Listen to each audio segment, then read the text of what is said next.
국회에서는 야당이 새로 발의한 내란 특검법이 법사위 문턱을 넘었습니다. 국민의힘은 의원총회를 열어 자체 특검 법안을 논의 중입니다. 국회로 가보겠습니다. 박현우 기자.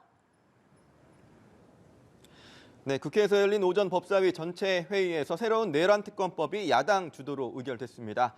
야 6당이 발의한 특검법에는 기존 내란 혐의에 더해 외환 혐의와 특검 후보 추천권을 제3자인 대법원장이 갖게 하는 내용 등이 담겼는데요. 국민의힘은 이와는 별개로 오후 3시부터 자체 특검 법안 논의를 위한 의원총회를 진행 중입니다. 야당 발의 특검법에 담긴 외환죄와 내란 선동죄 등은 제외돼야 한다는 입장인 여당은 논의 중인 특검법에 비상계엄 특검법이라는 명칭을 붙였습니다.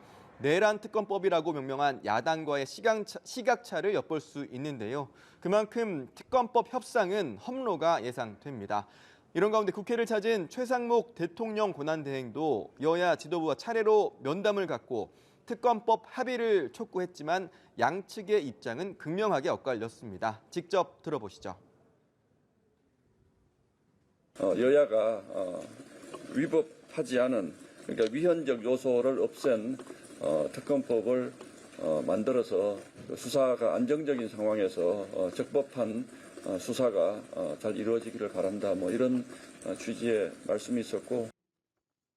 여야 합의라는 것이 그 어떤 헌법상 법률상 그게 어떻게 근거가 될 수 있는 것이냐. 그거에 대해서 강하게 얘기를 했습니다. 그거는 월권적 요청이다. 라는 것에 대해서 분명히 했습니다. 네, 여야는 민주당의 가짜뉴스 대응 방침과 윤석열 대통령 체포 문제를 두고도 신경전을 이어가고 있죠. 네, 국민의힘은 더불어민주당의 가짜뉴스 대응 방침을 연일 정조준했습니다.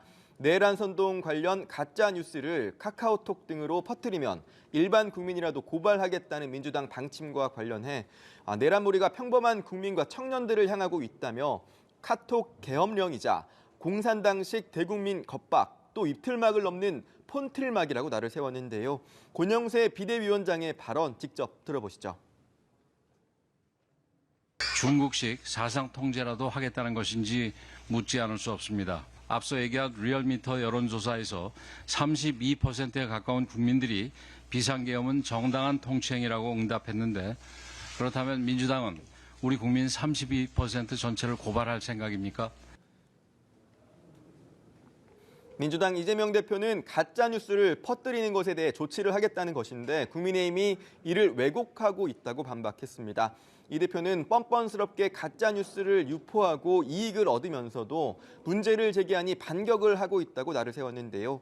이 대표의 발언도 직접 들어보시죠. 카톡이 가짜뉴스 성역입니까? 가짜뉴스에 기대서 이 나라 질서를 어지럽히는 행위에 대해서는 우리 민주당의 역량을 총동원해서 엄정하게 책임을 묻고 반드시 이 사회에서 퇴치하도록 하겠습니다. 국회 행안위에서 경찰청 등을 상대로 윤 대통령 체포 관련 현안 질의가 이루어진 가운데 여야 간 신경전도 이어졌습니다. 국민의힘은 공수처의 체포영장은 불법이고 집행 역시 대통령 망신 주기 의도라며 체포영장 집행은 헌법재판소의 판단 이후로 미뤄야 한다고 주장했습니다.